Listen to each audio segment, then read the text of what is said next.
Hello guys, ഇന്ന് ഞങ്ങൾ പോത്തീസിലോട്ടാണ് വന്നത്. ഡ്രസ്സ് എടുക്കാൻ വേണ്ടിയിട്ട് ഞങ്ങളുടെ വെഡിങ് ആനിവേഴ്സറി വരുന്നുണ്ട് കേട്ടോ. അപ്പം പർച്ചേസിംഗ് ഒക്കെ നേരത്തെ തന്നെ ചെയ്തു വെക്കാമെന്ന് കരുതി ഡ്രസ്സ് എടുക്കാൻ വേണ്ടിയിട്ട് വന്നതാണ്. റിച്ചുകുട്ടനാണെങ്കിൽ അവിടെ വന്ന പാടെ തന്നെ ഒരു വണ്ടിയും പൊക്കി എടുത്തോണ്ട് അതിൻ്റെ മണ്ടയ്ക്ക് കയറണമെന്ന് പറഞ്ഞുകൊണ്ട് ഭയങ്കര ബഹളമായിരുന്നു. പിന്നെ അവനെ കുറച്ച് നേരം അതിൻ്റെ മണ്ടയ്ക്ക് കയറ്റി ഇരുത്തി കുറച്ച് നേരം കളിപ്പിച്ചതിന് ശേഷമാണ് അവൻ്റെ മുഖത്ത് സന്തോഷം കണ്ടോ. അതിൽ നിന്ന് പിന്നെ തിരിച്ചിറക്കാനും ഭയങ്കര പാടായിരുന്നു കേട്ടോ.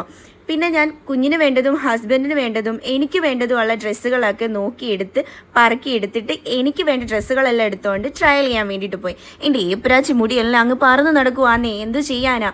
പിന്നെ ഞാൻ 3 ജോഡി ഡ്രസ്സുകളാണ് ട്രയൽ ചെയ്യാൻ വേണ്ടിയിട്ട് എടുത്തത്. അതിൽ നിന്ന് എനിക്ക് ഇഷ്ടപ്പെട്ട 2 ജോഡി ഡ്രസ്സ് ഞാൻ പൊക്കിയെടുത്തിട്ടുണ്ട്. പിന്നെ എല്ലാവരും പോകുമ്പോൾ ഈ എസ്കലേറ്റർ വഴിയുള്ള മിറർ സെൽഫി എടുക്കാറുണ്ടല്ലോ, ഞാനും കുറയ്ക്കേണ്ടെന്ന് വിചാരിച്ച് ഞാനും എടുത്തു. പിന്നെ റിച്ചുകുട്ടൻ്റെ പതിവ് ഓട്ടം തന്നെയായിരുന്നു. ബില്ലിംഗ് സെക്ഷനിൽ പോയി കഴിഞ്ഞപ്പോൾ ബില്ലെല്ലാം കൂടെ കണ്ടിട്ട് കണ്ണു തള്ളി ഇരുന്നപ്പോഴാണ് അവർ മനസ്സിലൊരു കുളിർമഴ പെയ്യുന്ന പോലെ നമ്മുടെ അടുത്ത് പറഞ്ഞത് നമുക്കൊരു ഗിഫ്റ്റ് അടിച്ചിട്ടുണ്ട്. പിന്നെ ആ ഗിഫ്റ്റ് എന്താണെന്ന് അറിയാനുള്ള ഒരു എക്സൈറ്റ്മെൻ്റ് ആയിരുന്നു കേട്ടോ. അങ്ങനെ ഗിഫ്റ്റ് എന്താണെന്ന് അറിഞ്ഞു കഴിഞ്ഞപ്പോൾ ഭയങ്കര സന്തോഷം. ഒരു ചായപാത്രം കേട്ടോ നമുക്ക് അടിച്ചിട്ടുള്ളത്. പിന്നെ അതിൻ്റെ സന്തോഷത്തിൽ ഫുഡും വാങ്ങി വീട്ടിൽ പോയി.